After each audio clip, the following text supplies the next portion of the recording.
33 anni fa avveniva l'omicidio del giudice Rosario Livatino, 26 anni fa quello del vigile urbano Fazio, il ricordo del sindaco di Palma Stefano Castellino. Quel giorno rappresenta per Palma un giorno straordinariamente unico, uso questa espressione con particolare attenzione, il ricordo del giudice Livatino e del vigile urbano Giovanni Fazio.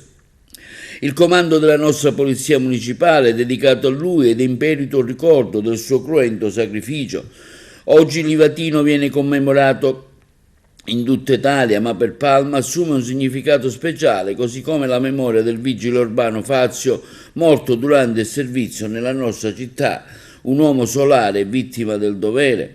Pochi giorni addietro, nel festeggiare il nuovo sacerdote palmese Don Giuseppe Vecchio, ho ricordato, afferma Castellino, che per ben 35 anni a Palma non sono emerse vocazioni al sacerdozio da padre Lupa a Don Giuseppe Alotto.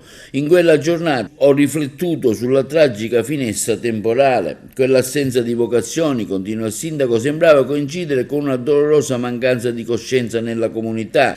Ricordo sempre che dobbiamo riscoprire l'affascinante storia della famiglia Tomasi, ma al contempo non possiamo mai dimenticare il nostro oscuro e vergognoso passato. Ricordare il male che è stato inflitto durante quegli anni bui della nostra storia è fondamentale affinché non si ripeta mai più. Mi appello quindi ai dirigenti delle scuole della nostra città.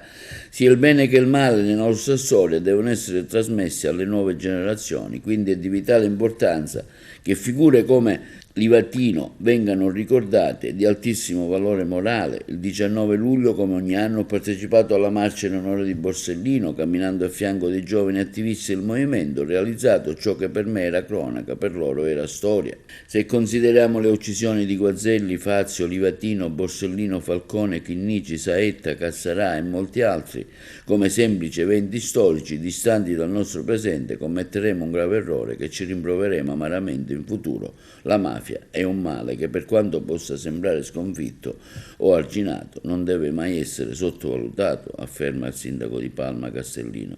Oggi, se siamo liberi di svolgere i nostri doveri, dobbiamo esprimere il nostro più sincero ringraziamento a quelle forze dell'ordine, carabinieri, Polizia Municipale, Guardia di Finanza, Capitaneria di Porto. Sono loro i nostri eroi contemporanei che ci permettono di godere della nostra libertà di sicurezza. Infine, conclude Castellino, il nostro dovere è ricordare gli eroi del passato che con il loro sacrificio hanno costruito la libertà che oggi tutti noi godiamo. Non possiamo mai dimenticarli, perché dimenticare loro significherebbe perdere la nostra libertà, dimenticare loro significherebbe assassinarli una seconda volta.